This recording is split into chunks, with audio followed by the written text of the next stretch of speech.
The Book of Daniel.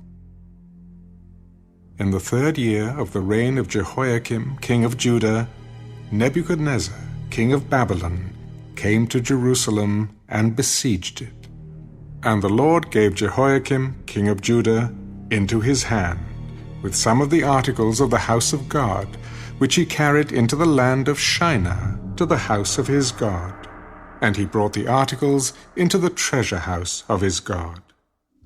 Then the king instructed Ashpenaz, the master of his eunuchs, to bring some of the children of Israel, and some of the king's descendants, and some of the nobles, young men in whom there was no blemish, but good-looking, gifted in all wisdom, possessing knowledge and quick to understand, who had ability to serve in the king's palace, and whom they might teach the language and literature of the Chaldeans.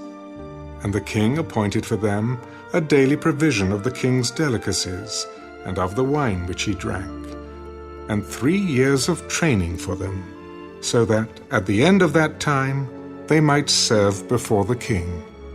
Now from among those of the sons of Judah were Daniel, Hananiah, Mishael, and Azariah. To them the chief of the eunuchs gave names. He gave Daniel the name Belteshazzar, to Hananiah, Shadrach, to Mishael, Meshach, and to Azariah, Abednego. But Daniel purposed in his heart that he would not defile himself with a portion of the king's delicacies, nor with the wine which he drank.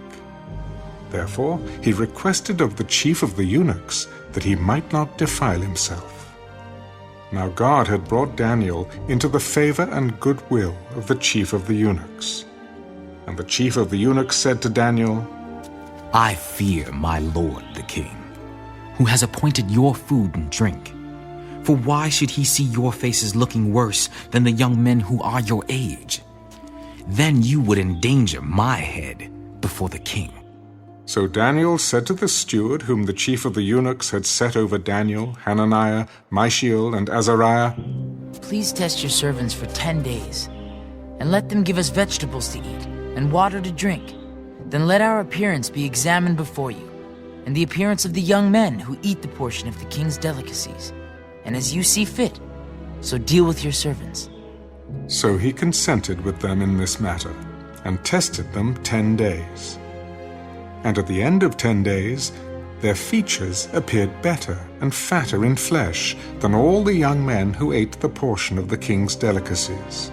Thus the steward took away their portion of delicacies and the wine that they were to drink, and gave them vegetables. As for these 4 young men, God gave them knowledge and skill in all literature and wisdom, and Daniel had understanding in all visions and dreams. Now at the end of the days, when the king had said that they should be brought in, the chief of the eunuchs brought them in before Nebuchadnezzar. Then the king interviewed them, and among them all none was found like Daniel, Hananiah, Mishael, and Azariah. Therefore they served before the king, and in all matters of wisdom and understanding about which the king examined them, he found them 10 times better than all the magicians and astrologers who were in all his realm. Thus Daniel continued until the 1st year of King Cyrus.